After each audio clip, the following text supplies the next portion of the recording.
Hi అండి, అందరు ఎలా ఉన్నారు? నేను ఈరోజు మీకు ఇంట్లోనే సింపుల్గా కేక్ ఎలా చేసుకోవాలో చూపిస్తానండి. ఈ కేక్స్ నేను బర్త్డేకి వాడుతున్నాను. మా చిన్న పాప బర్త్డే ఉంది జూన్ 7th. అందుకని ఆ రోజు కోసం నేను కేక్ ప్రిపేర్ చేశాను. మీకు ఈ రెసిపీ షేర్ చేసేస్తాను చూడండి. ముందుగా ఒక మిక్సీ గిన్నె తీసుకొని అందులో ఒక 2 స్పూన్ల నీళ్ళని వేసుకొని ఆ తర్వాత ఒక స్పూన్ కాఫీ పౌడర్ వేసుకుంటున్నాను. ఎగ్స్ వేస్తున్నాను కదా, ఫ్లేవర్ బాగుంటుందని. ఆ తర్వాత ఒక 2 గుడ్లను కొట్టుకోవాలి. ఆ తర్వాత ఒక గ్లాస్ చక్కెర, ఒక హాఫ్ గ్లాస్ నెయ్యిని వేసుకుంటున్నాను. కావాలంటే మీరు నూనెను కూడా వేసుకోవచ్చు. ఆ తర్వాత ఒక స్పూన్ వెనిలా ఎసెన్స్ వేసుకుంటున్నాను. మీకు నచ్చినవి చాక్లెట్ ఎసెన్స్ కానీ బటర్ స్కాచ్ ఎసెన్స్ కానీ ఏదైనా వేసుకోవచ్చు. నా దగ్గర వెనిలా ఉందని నేను వెనిలా వేస్తున్నాను. వీటన్నిటిని స్మూత్గా మిక్సీ పట్టేసుకోవాలి. మనకి క్యాపిచినో మీద వేస్తాం కదా, అట్లాగా స్మూత్ టెక్స్చర్ రావాలి. ఆ తర్వాత దాని మీద ఒక జల్లెడ పెట్టేసి 2 కప్పుల మైదా, 1 spoon baking powder, half spoon baking soda, అందులోనే ఒక 4 స్పూన్ల కోకో పౌడర్ వేసేసి నీట్గా జల్లించేసుకోవాలి. అలా జల్లించడం వల్ల ఉండలు కానీ నలకలు కానీ ఏమీ లేకుండా కేక్ స్మూత్ అండ్ సాఫ్ట్గా వస్తుంది. ఇలా మొత్తం జల్లించేసుకోవాలి. ఇక్కడ నేను కట్ అండ్ ఫోల్డ్ మెథడ్లో కలుపుతున్నానండి. మనకి కావాలంటే దోసపిండి కలుపుతాం కదా, అలా అయినా కలుపుకోవచ్చు కట్ అండ్ ఫోల్డ్ రాకపోతే. ఇలా కలిపిన తర్వాత నాకు కొంచెం చిక్కగా అనిపించింది కాబట్టి నేను ఇక్కడ పాలను వేసుకుంటూ మనకు కావాల్సిన కన్సిస్టెన్సీలో కలుపుకుంటున్నాను. నేను ఇక్కడ కాచి చల్లార్చిన పాలను వాడుతున్నానండి. పచ్చి పాలు వాడితే కేక్ తొందరగా పాడయ్యే ఛాన్సెస్ ఉంటాయి. కాచి చల్లార్చిన పాలు అయితే ఫ్రిడ్జ్లో పెట్టుకుంటే ఒక 2-3 రోజులు కేక్ ఉంటుంది.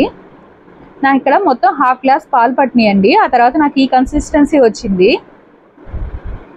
ముందుగానే నేను ఒక గిన్నెలో నూనె, మైదా పిండి 2 కలుపుకొని డస్టింగ్ చేసి పెట్టుకున్నానండి, కేక్ ఈజీగా డిమోల్డ్ అవ్వడానికి. ఆ గిన్నెలో నేను ఇక్కడ కేక్ బ్యాటర్ మొత్తం వేస్తున్నాను.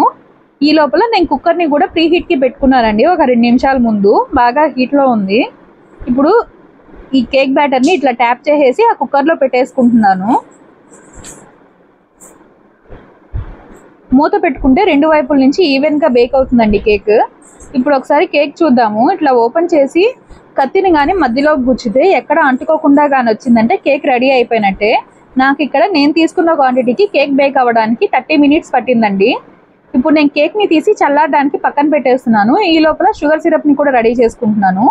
ఒక గిన్నెలో ఒక 2 స్పూన్ల చక్కెర వేసుకొని ఒక హాఫ్ గ్లాస్ నీళ్ళని వేసుకొని కొంచెం మరగబెట్టుకుంటున్నాను చక్కెర కరిగేంత వరకు.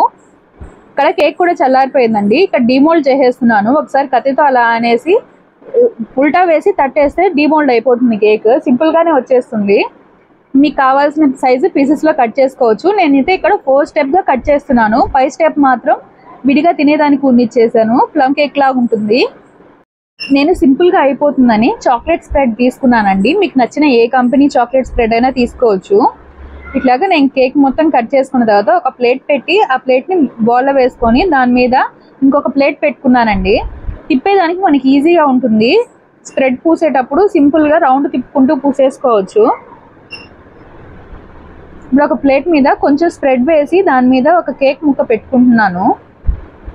ఈ కేక్ని కట్ చేయడానికి మీరు దారమైనా వాడచ్చు, లేకపోతే పొడుగ్గా ఉన్న కత్తి అయినా వాడచ్చు. నేను ఇక్కడ సింపుల్గా ఇంట్లోకే కాబట్టి కత్తితో కట్ చేసేసాను.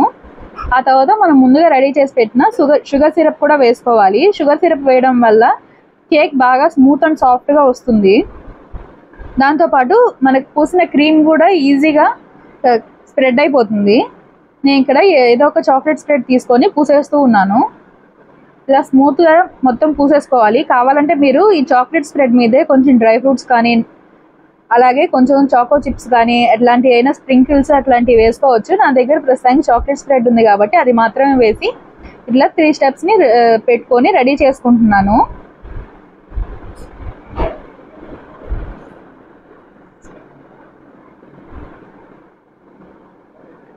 విడిగా మనం బయట కేక్ తెచ్చినా మా ఇంట్లో 2 రోజులు దాన్ని కన్జ్యూమ్ చేస్తారండి, 1/2 kg కేక్ అయినా సరే. కానీ ఇక్కడ నేను చేసిన కేక్ 1 రోజుకే అయిపోతుంది. అంత టేస్టీగా కుదిరింది కేక్.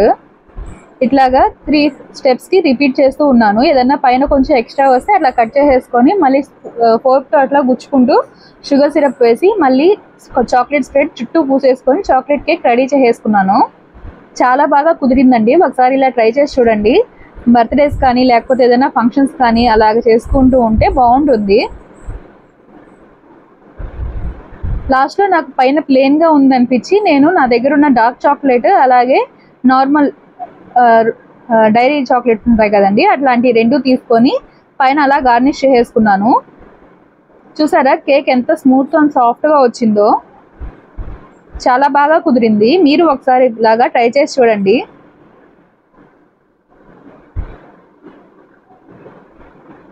ఇలా ఉంటే ప్లెయిన్గా ఉందని నేను పైన పెట్టిన చాక్లెట్స్ అండి ఇవి. ఇలాగా నా దగ్గర ఉన్న పెద్ద కాంపౌండ్లో 4 ముక్కలు కట్ చేసి నాకు వచ్చినట్టు గార్నిష్ చేశాను. Thank you so much for watching. Please like, share and subscribe to my channel, Janu Lifestyles.